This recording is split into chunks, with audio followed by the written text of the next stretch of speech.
All right, so last week we finished up talking about aromatic molecules.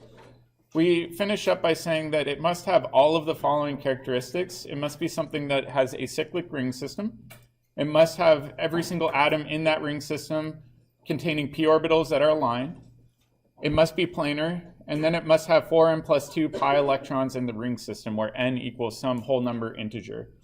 We'll talk more about that today. And then briefly we talked about this nomenclature system where we oftentimes use ortho, meta, and para when naming these systems, especially for dye-substituted rings. And then we talked about these old IUPAC names that have kind of stuck around and how to incorporate them into IUPAC naming. And then we looked at a few examples. Before we left, though, we stopped and asked ourselves, well, what makes these so special? And we said that, well, first of all, they don't do normal addition reactions, like with elemental bromine. And then we also said that there was this weird observation where we saw that they're unusually stable. And in fact, we can actually measure it with benzene, that it's stable its aromatic stabilization is about 152 kilojoules per mole. So that was pretty interesting. So now let's take a look at the orbital view.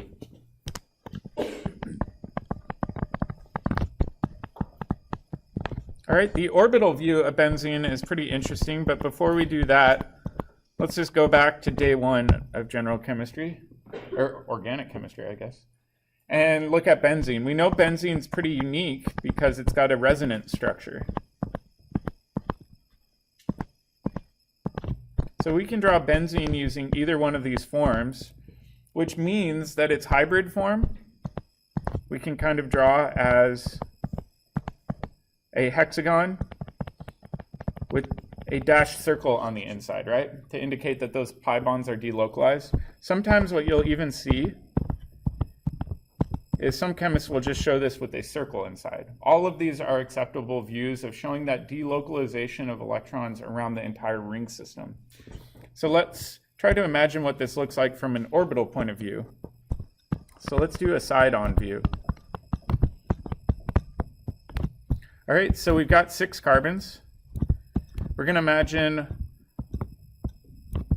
this kind of bolded part is sticking out towards us, and then the dashed part is sticking out and away. What's the hybridization for each of the carbons?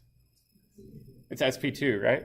So if we think about it, the lowest energy state for this benzene molecule is going to have a molecular orbital where all of these p orbitals are aligned.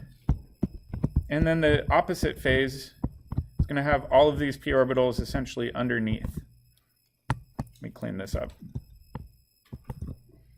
So the electrons in here, where do they exist? Well, they exist essentially in this ring current on both faces of these p orbitals. So you got this p orbital system on the top face and bottom face of benzene. That means that it behaves really uniquely.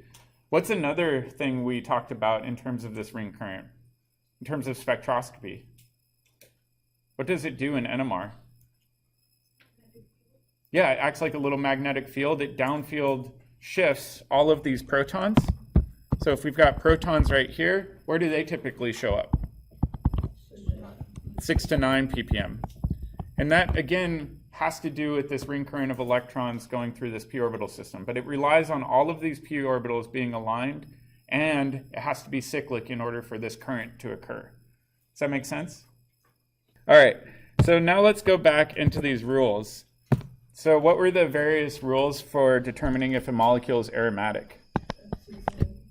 Has to be a ring. All right, what's another rule? So I heard the 4n plus 2 pi electrons, where n is going to be a whole number. All right, what's another rule? Has to be planar.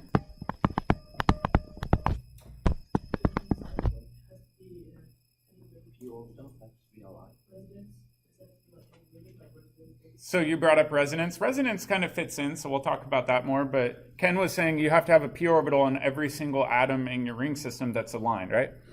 So all atoms of the ring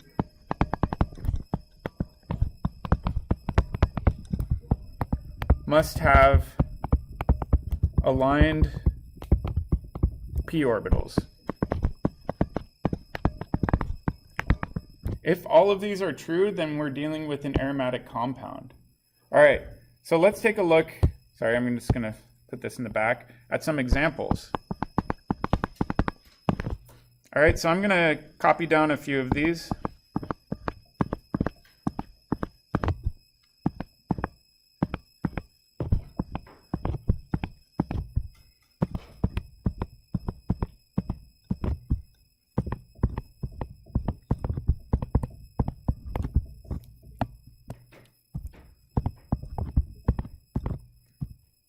Let's do a few more.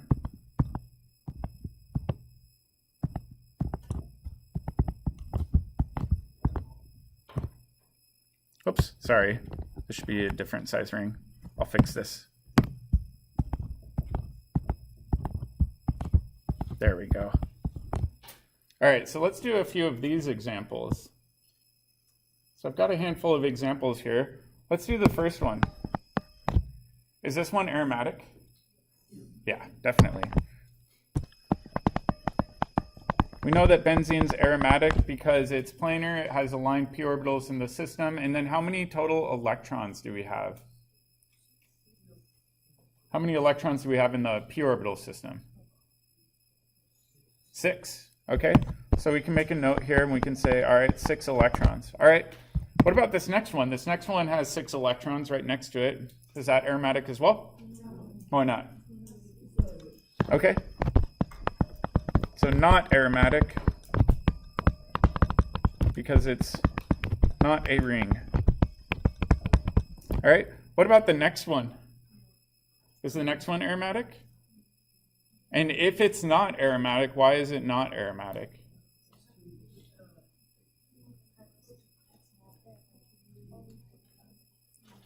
So some students will say, well, it's not aromatic because it has 4 pi electrons in it, right? There's actually another reason. Does anybody spot the other reason? If we look at this carbon, what's the hybridization here? sp3. Therefore, this is also not aromatic. All right, let's do the next one. The next one's actually a little bit harder. In fact, I'm going to spread these out just so we've got more room to work with. All right, in the next one, do you think it's going to be aromatic? Check with your neighbor and see if you agree on this one.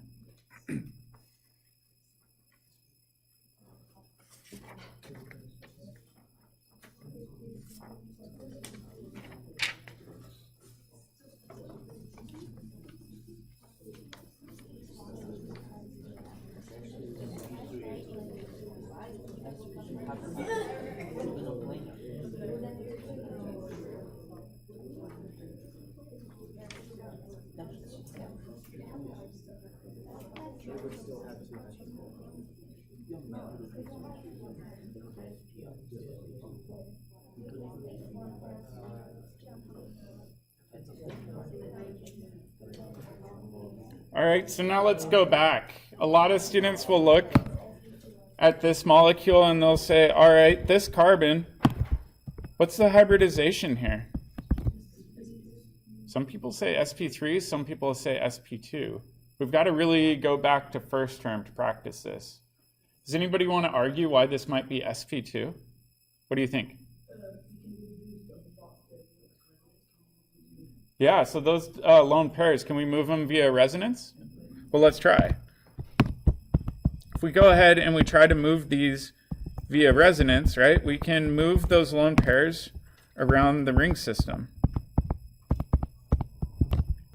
All right, the carbon that we've got highlighted at this point, in order for that to occur, must be sp2, right? If it were sp3, we couldn't have resonance occur through this entire system. So even though in the top resonance structure it looks sp3, the reality is in order for resonance to occur, we know that the reality makes it sp2.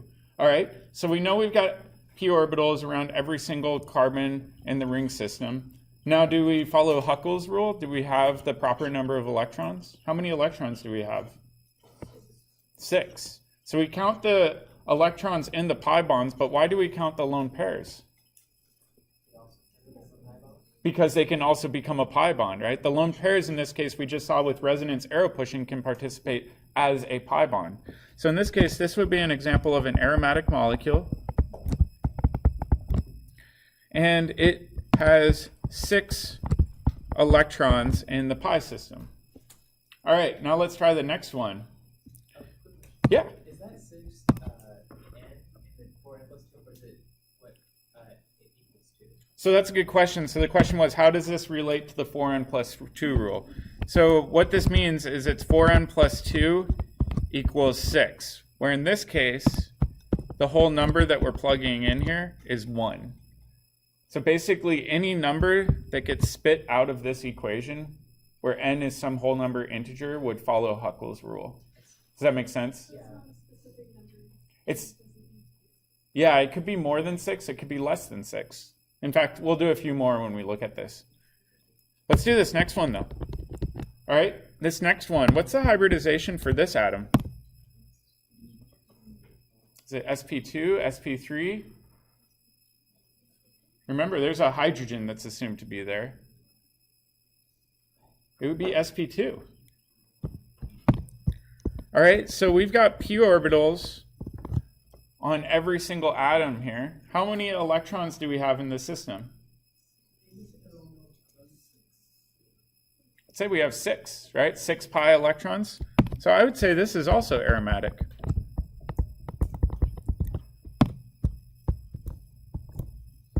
All right, let's try another one.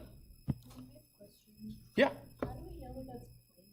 That's a good question. So how do we know that it's planar? Sometimes it gets a little tricky. I will warn you on exams and quizzes, assume all molecules are planar. In fact, that's a good one. So let's keep on going and do some harder ones. So let's do example number 2. All right, this next one is kind of funky. It's an octagon.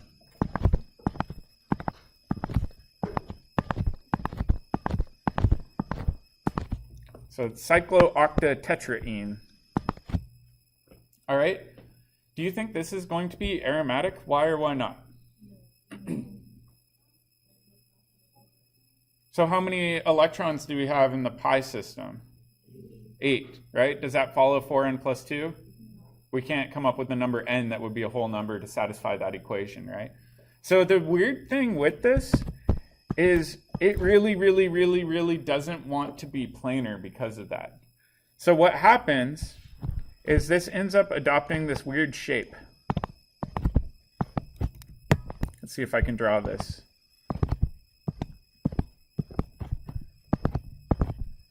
The shape looks like a tub shape. And the reason it does this is if it were planar, it would be considered anti-aromatic. Anti-aromatic molecules follow the 4n rule, and they're really unstable. So to avoid this being so unstable, it's actually going to contort itself out of planarity to avoid being planar. So this is non-aromatic.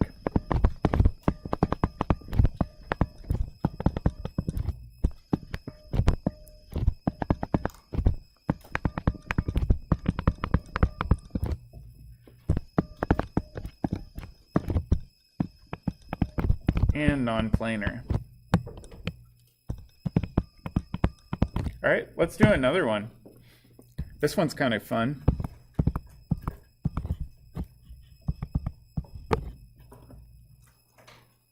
So this one we've got cyclopropene with a cationic position at the top.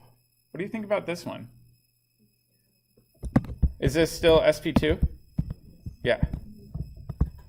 All right, how many pi electrons do we have? Okay, so we've got 2 pi electrons. Does that follow the 4n plus 2 rule? Yeah, when n equals 0, it follows the 4n plus 2 rule. So this would be aromatic. Does that make sense? All right, let's do another one.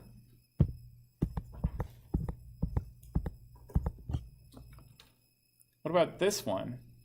Would this be aromatic? Well, if we count up the number of electrons, I would say we've got 4 pi electrons. That doesn't follow the 4n plus 2 rule where n is a whole number. In fact, this one's kind of weird. This is called anti-aromatic. And what anti-aromatic means is that you have 4n pi electrons.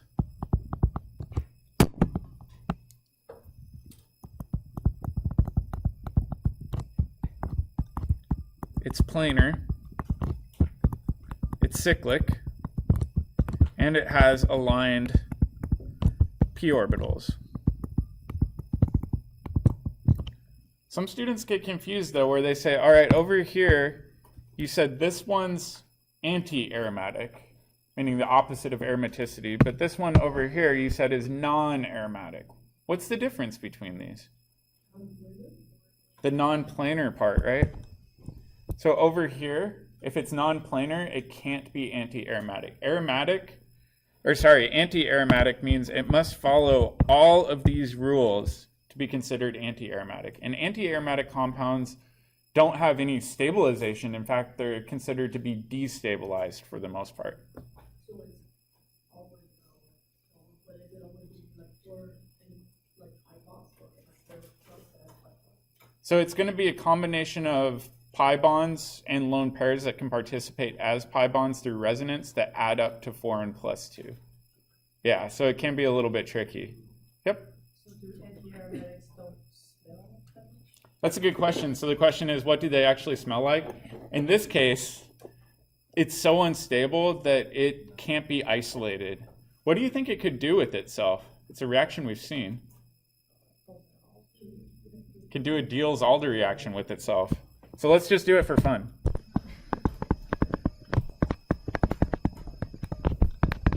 All right, so let's say we've got this molecule, and in space it finds another one of itself. Well, it can actually do this kind of cool Diels-Alder reaction to form a dimer. So it's kind of weird that way. So this molecule ends up reacting with itself very, very quickly. However, it's a cool theoretical molecule to study, and they've tried multiple times to isolate it. They just really can't. It's an impossible molecule to bottle up. The cool thing is the research lab that I used to work in was really interested in studying anti-aromatic molecules, and they actually made a few that were shelf stable. And the reason they were interested in them was for photovoltaics. So if you think about something being an electron, something that wants electrons, in this case an anti-aromatic molecule very, very much wants electrons and can act as a doping agent in a lot of semiconductors, which is kind of cool. The problem is, for a long time they were thought to be too stable to isolate. We're finding ways to stabilize them through various means, although there's still some debate as to how much anti-aromatic character they actually have. Yeah? For the Diels-Alder reaction, wouldn't that be a medium For which one? for the Diels-Alder reaction? Oh, I'm completely forgetting a ring there. Holy cow. It would be this. Thank you. I totally messed that up. Thanks for catching that. That would have been embarrassing to have on YouTube forever. All right. Let's try a few harder ones. All right, these next ones are a little bit trickier.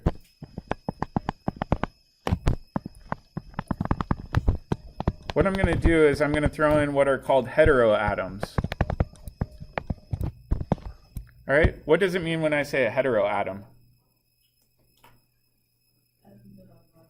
Non-carbon or hydrogen. Usually it's just in reference to a non-carbon atom. All right, so let's take this example. We've seen this used a lot throughout the year. This is pyridine. We use that when we're tosylating alcohols, right? It's a good base. My question for you is whether or not it's aromatic. And it gets a little confusing, right? Because we've got lone pairs on nitrogen. Do we count the lone pairs? Do we not count the lone pairs? What do you think? Well, let's back up even more and just ask ourselves, what's the hybridization of this nitrogen? It's sp2. Okay. I have a lot of students that say, well, why isn't it SP? Well, let's think about this. So what I'm going to do is I'm going to draw the side-on view.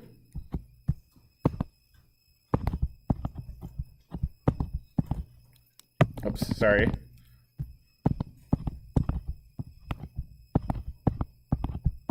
So we're going to flip it on its side like this. And then what I'm going to do is I'm going to draw it a little bit differently, kind of like we did with benzene.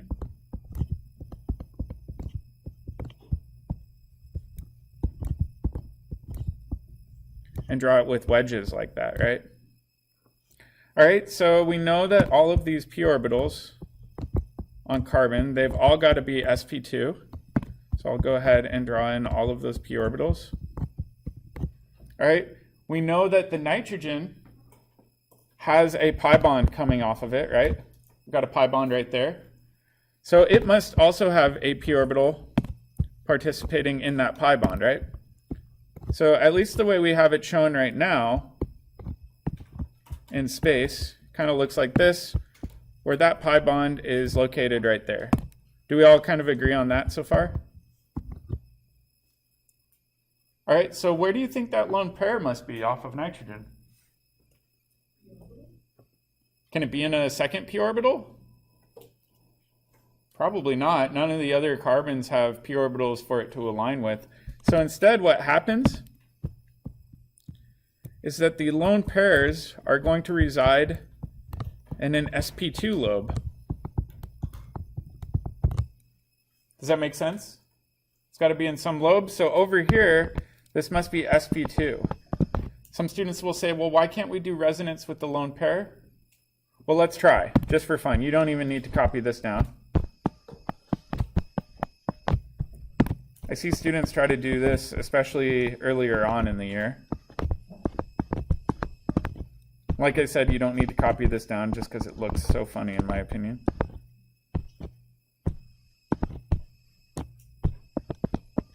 All right, do you think an sp nitrogen looks very stable? Why or why not? So nitrogen can have a positive charge, but what angle do sp carbons want to be at? They want to be linear. That and these p orbitals couldn't be aligned. We'd actually have to twist this geometrically in space to be 90 degrees off. It's not even possible. So you cannot delocalize that lone pair. As much as you might want to, don't delocalize that lone pair. Does that make sense? All right, so now let's go back to the original question. Is this molecule aromatic? And how many electrons are we counting? So let's go back and ask ourselves, all right, how many pi electrons do we have? 6.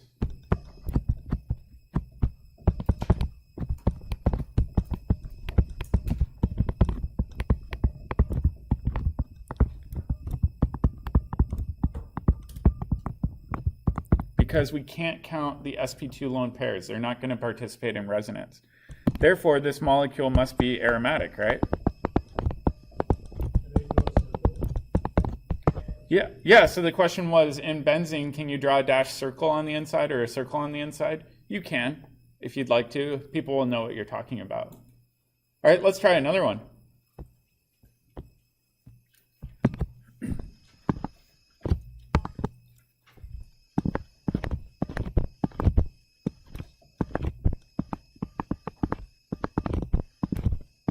All right, this next one is perol. It's another really common organic molecule. All right, so let's again imagine what's going on here. So what I'm going to do is I'm going to draw that kind of orbital view that we've been doing before.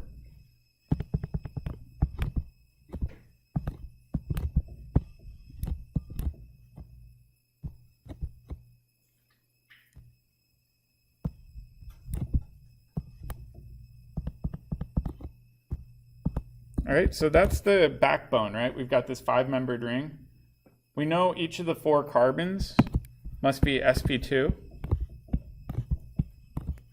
So I'll go ahead and draw in the orbitals for all those sp2 carbons. We know we've got pi bonds between those back carbons right there and there.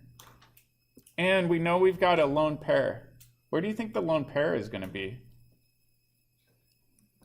So this lone pair, what orbital must it reside in?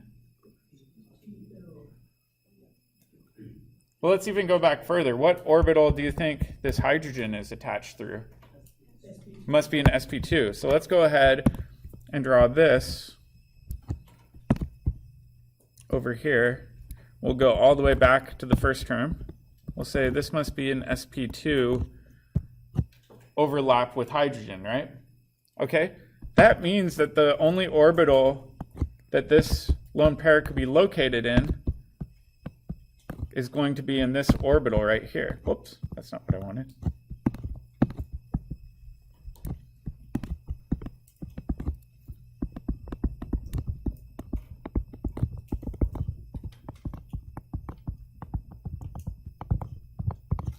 All right, so now we can go ahead and we can look at this and we can ask ourselves, how many pi electrons do we have in the ring system?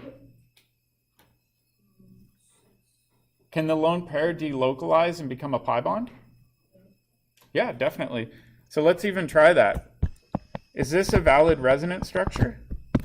Where we go ahead and do this?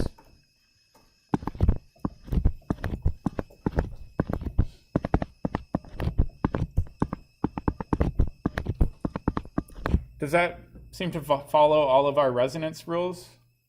Yeah, definitely. So that lone pair can actually participate in the pi bonding system around the entire ring.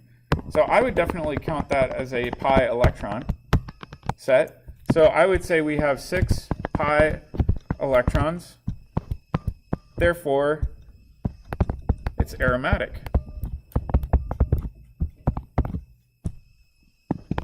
And what we'll do is we'll make a note that lone pairs and p orbitals can count. Does that make sense? All right, want to try a harder one?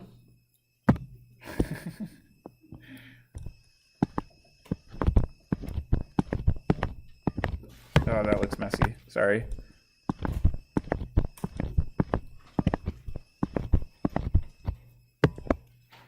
So this looks a lot like what we were just doing with Perol, but this time we've got oxygen, and oxygen's a unique case where we've got 2 lone pairs. This is called furan. All right, so now we've got to take a look at this molecule. And again, what we're going to do is draw all of our carbons.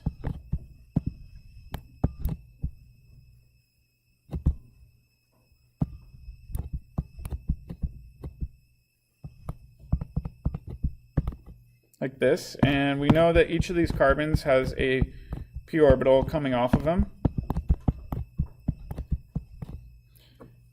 And we know that we have a pi bond between those 2 back carbons. So now the question is, well, where in the heck are we going to put the lone pairs on this oxygen here? Does anybody have an idea?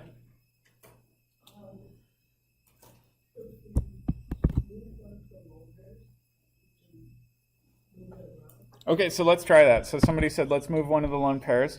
So I'm just going to focus in on one of these lone pairs. I'm going to say, well, let's try resonance with this.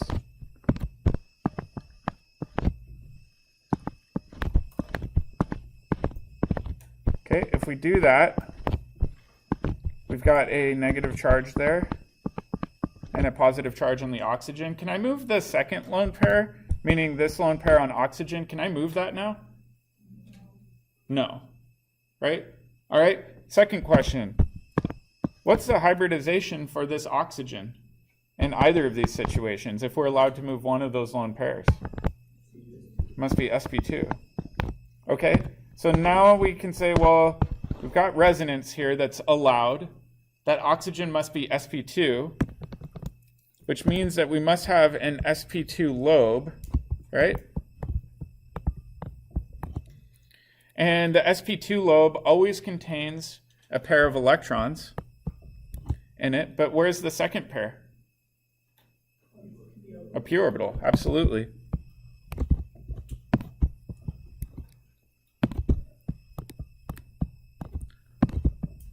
All right, are we going to count this highlighted orbital? Does it participate in the pi bonding system around the ring? Exactly. So this one is counted because it's in a p orbital. This one right here is not counted because it's not in a p orbital.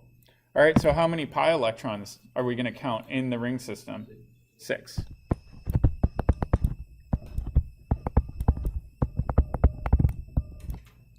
Therefore, this molecule is going to be aromatic. Does that make sense? You want me just to show you the easy trick?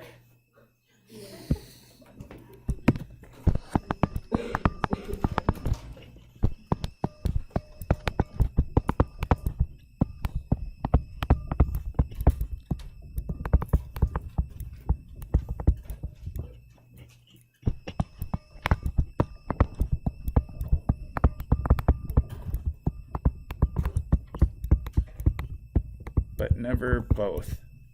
So you can always count one lone pair when you're counting up the electrons for the system, but you can never ever count both of them. That's a good rule of thumb when you're doing Huckel's rule. All right, want to try one last one? All right.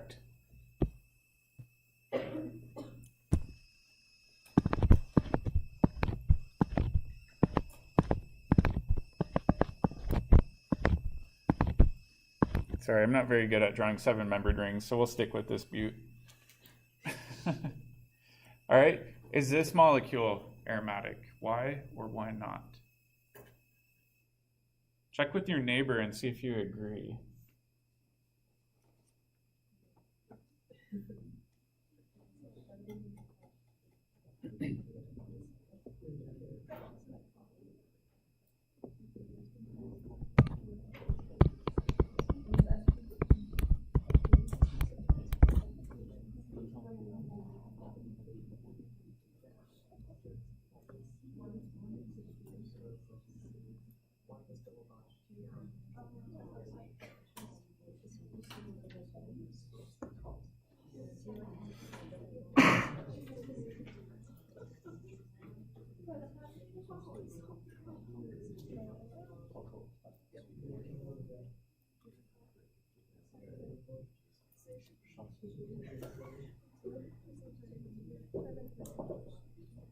All right, let's go through the checklist.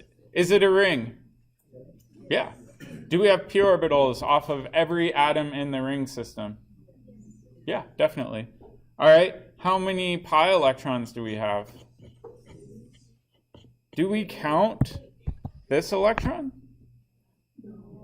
Is it in the ring system? I would say it's kind of outside of the ring system. Want me to show you another view of this? Let's do a resonance structure.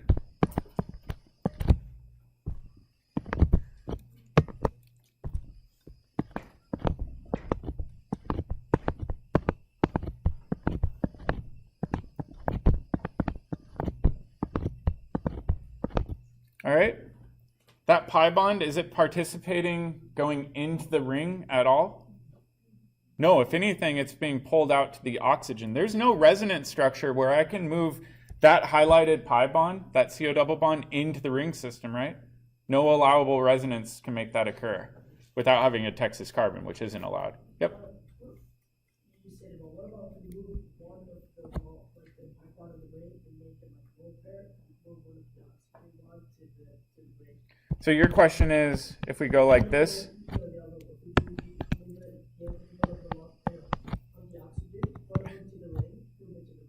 can you go like that? Is that allowed?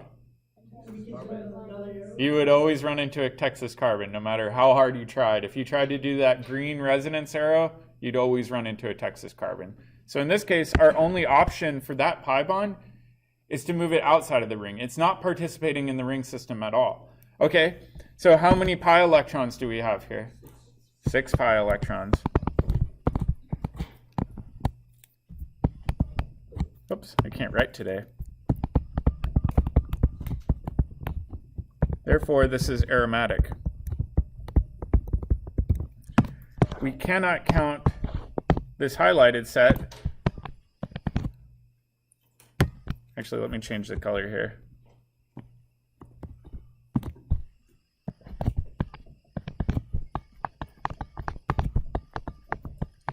Because it's exterior to the ring system, it's not actually participating in the ring system. Make sense? All right. You'll also notice a lot of other different aromatic molecules.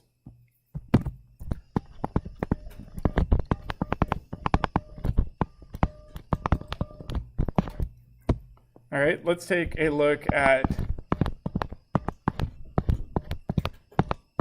this molecule right here. People will ask, all right, is this molecule aromatic? That actually has a two-part answer. One, you could ask, well, is one ring system or the other aromatic, or are you talking about the entire periphery of the outside? Well, you can actually look at both, right? So let's ask ourselves, is the outermost ring system aromatic? Why or why not?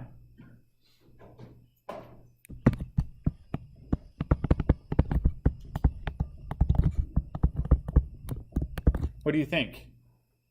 And what I mean by the outermost ring system is focus on the perimeter, right? So is that outermost ring system aromatic? How many pi electrons do we have? 10. Does that follow 4n plus 2? Yeah, when n equals 2, 4n plus 2 adds up to 10, right?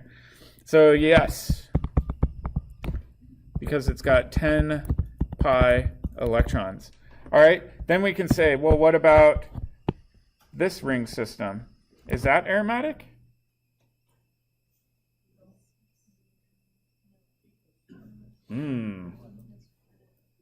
It's kind of a head scratcher, but let's consider resonance, right?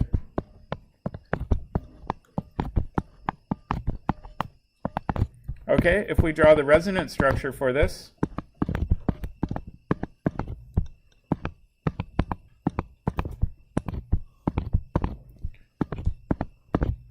we still have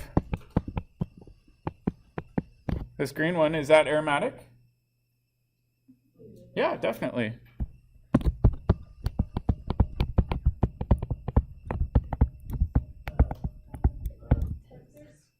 Oops, holy cow, thank you. That would have pissed my old boss off a lot. There we go. Is also aromatic. So in this case, this is called a, what's that?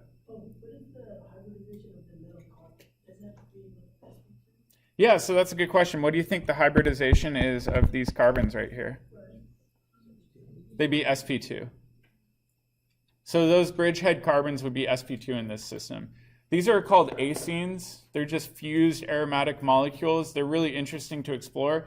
The interesting thing with this is either ring isn't as stabilized as a pure benzene. They're kind of a little less aromatic than pure benzene, but they do have some extent of stabilization due to following Huckel's rule. So it is kind of a weird example. But in general, on exams and quizzes, what I'll do is I'll say, assume that molecules are planar, and then I'll specify whether I want you to look at one ring or the outermost ring system. That way we avoid any confusion. Does that make sense? Okay. All right, I think what we might do is stop right there, and then we'll spend the last chunk of time on part 1 of the pod, just because I know people get confused. Don't worry about part 2. We'll get to part 2 tomorrow. So skip part 2 of the pod. That will be tomorrow in class.